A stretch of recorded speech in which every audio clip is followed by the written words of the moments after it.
ഈശോ മിശിഹായ്ക്ക് സ്തുതിയായിരിക്കട്ടെ.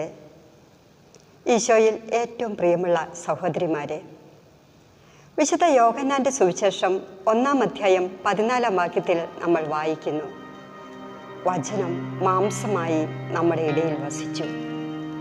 ഇതാ നമുക്കായി ഒരു രക്ഷകൻ, കർത്താവായ ക്രിസ്തു ഇന്ന് ജനിച്ചിരിക്കുന്നു. വിശുദ്ധ ലൂക്കായുടെ സുവിശേഷം 2-ാം അധ്യായം 11-ാം വാക്യം.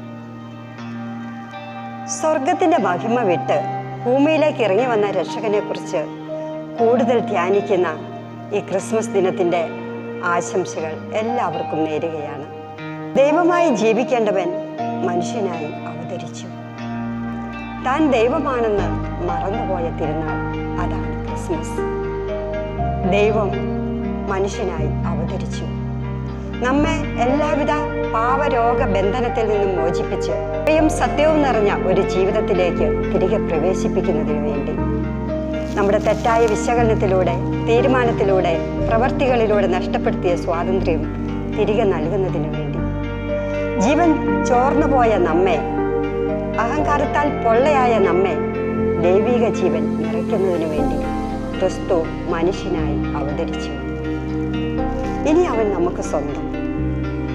കാരണം നമ്മുടെ വിജയ പരാജയങ്ങളിൽ, സുഖദുഃഖങ്ങളിൽ, രോഗങ്ങളിൽ, ബുദ്ധിമുട്ടുകളിലൊക്കെ അവൻ നമ്മുടെ കൂടെയുണ്ട്.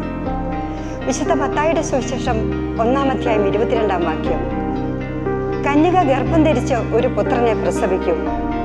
ഇമ്മാനുവേൽ, ദൈവം നമ്മോടുകൂടെ എന്നർത്ഥമുള്ള ഇമ്മാനുവേൽ എന്നവൻ വിളിക്കപ്പെടും.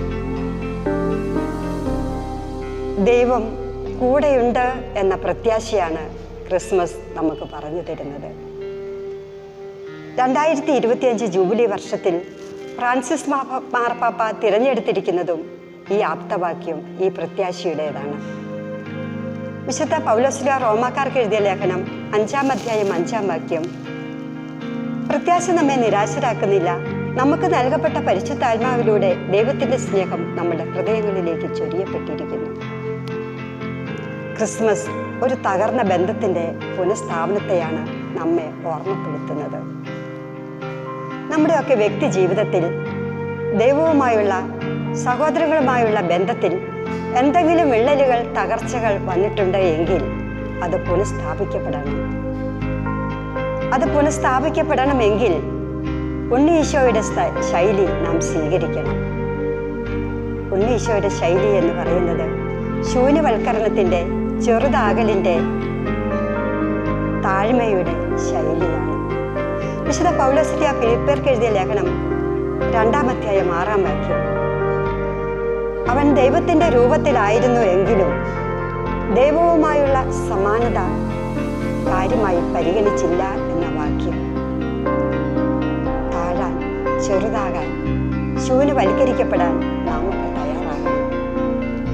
നമ്മുടെ FCCയുടെ മോട്ടോയും ഇത് തന്നെയാണ്, ഹൃദയ താഴ്മയിലൂടെ വിശുദ്ധിയിലേക്ക്. നോക്കി നിൽക്കുന്ന മഹാകവി വള്ളത്തോൾ മഗ്ദലന മറിയം എന്ന തൻ്റെ കവിതയിൽ ഇങ്ങനെ പാടി, താഴത്തേക്ക് എന്തിത്ര സൂക്ഷിച്ചു നോക്കുന്നു, താരങ്ങളെ നിങ്ങൾ നിശ്ചലരായി, നിങ്ങൾ തൻ കൂട്ടത്തിൽ നിന്നിപ്പോഴാരാനും പങ്ങാമാർന്നൂഴിയിൽ വീണുപോയോ. നക്ഷത്രങ്ങളെ, എന്താ നിങ്ങൾ താഴേക്ക് ഇത്ര സൂക്ഷിച്ചു നോക്കുന്നത്? നിങ്ങളുടെ കൂട്ടത്തിൽ നിന്ന് ആരെങ്കിലും താഴേക്ക് വീണുപോയോ? സത്യം ഇതാണ്, അവരുടെ കൂട്ടത്തിൽ നിന്ന് ആരും താഴെ വീണുപോയത് കൊണ്ടല്ല, മറിച്ച് തങ്ങളെ സൃഷ്ടിച്ച സർവേശ്വരൻ ഒരു പുൽത്തട്ടിയിൽ കിടക്കുന്നത് കണ്ട് പരന്നു പോയതുകൊണ്ടാണ്. പ്രപഞ്ച സൃഷ്ടാവ് ഭൂമിയോളം താണിറങ്ങി മനുഷ്യരോടൊത്തു വസിക്കാൻ. നാം വിളിച്ചപേക്ഷിക്കുമ്പോഴൊക്കെയും ദൈവമായ കർത്താവ് നമുക്ക് സമീപസ്ഥനായിരിക്കുന്നത് പോലെ ദൈവം ഇത്ര അടുത്തുള്ള വേറെ ഏത് ശ്രേഷ്ഠ ജനതയാണ് ഉള്ളത്? നിയമാവർത്തനം 4-ാം അധ്യായം 7-ാം വാക്യം. ക്രിസ്മസ് ആഘോഷിക്കുന്നതും പങ്കുവെക്കുന്നതും ക്രിസ്തുവിൻ്റെ ജനനം മാത്രമല്ല, മറിച്ച് ക്രിസ്തുവിൻ്റെ ജീവിതം നമ്മളെ പഠിപ്പിച്ച സ്നേഹവും, ഐക്യവും, സന്തോഷവും, സാഹോദര്യവും, സഹിഷ്ണുതയും, അതിനേക്കാളൊക്കെ ഉപരി മനുഷ്യത്വവും മാനവികതയുമാണ്. ബെത്ലഹേമിലെ കാലിത്തൊഴുത്തിൽ പാതിരായ്ക്ക് പിറന്ന ഉണ്ണിയേശുവിനെ പൊന്നും മീറയും കുന്തിരിക്കവുമായി കാണാനെത്തിയ 3 രാജാക്കന്മാർ അവർക്ക് വഴികാട്ടിയായത് ഒരു നക്ഷത്രമാണ്. നമുക്കും ഈ ക്രിസ്മസ് ദിനത്തിൽ ഒരു തീരുമാനമെടുക്കാം. മറ്റുള്ളവർക്ക് നന്മയുടെ വെളിച്ചമാകുന്ന ഒരു നക്ഷത്രമായി മാറാൻ. അക്രമവും മനുഷ്യരാഹിത്യവും സ്ത്രീ പീഡനവും തീവ്രവാദവുമൊക്കെ നമുക്ക് ചുറ്റും വർദ്ധിച്ചു വരുമ്പോൾ